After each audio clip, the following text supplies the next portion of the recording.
Hello বন্ধুরা, আজ ভাবলাম তোমাদের সঙ্গে আমার ঘরের একটা রুম ট্যুর দিই। জানি আমার ঘরে বিশেষ কিছু নেই, তথাপিও মনে হলো তোমাদের সঙ্গে শেয়ার করি, তাই ছোট্ট একটা ভিডিও নিয়ে চলে এলাম। এই মূর্তিটা আমরা পুরীর থেকে এনেছি।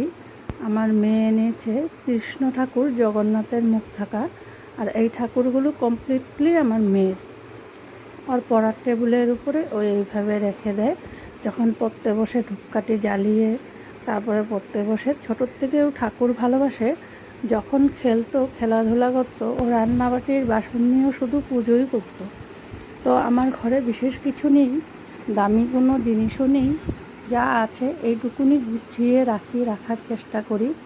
আমার জন্য এটাই আমার স্বর্গ, এটাই আমার রাজমহল। আর এইটা রাধাকৃষ্ণটা আমার মেয়ের ছোটোবেলায় যখন ডান্স করেছিল তখন প্রাইজ পেয়েছে। তো এইটুকুনি যতটুকুন পারি একটু সাজিয়ে গুছিয়ে রাখার চেষ্টা করি।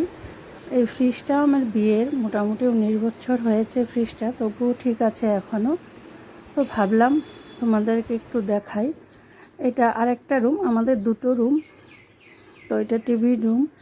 এখানে কিছুই নেই বিশেষ কিছু, একটা টিভি আছে আর আমার মেয়ের হারমোনি।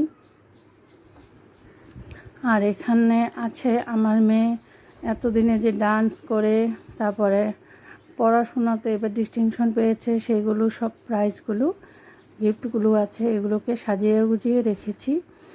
তো বিশেষ কিছু নেই, যদিও রুম ট্যুরটা দিলাম। ছোট্ট ছোট্ট দুটো রুমের মধ্যে আমার সংসার।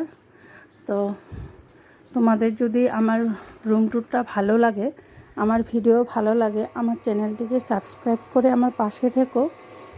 আর বিশেষ কিছু বলার নেই, তো ভাবলাম আজ দুপুরে তোমাদের সঙ্গে একটু শেয়ার করি, তাই শেয়ার করলাম। তো বন্ধুরা, তোমরা যদি আমার ভিডিও ভালো লাগে আমাকে একটু সাবস্ক্রাইব করো, আমার নতুন চ্যানেল, সেই আশাতেই ভিডিওটা বানিয়েছি। Bye bye.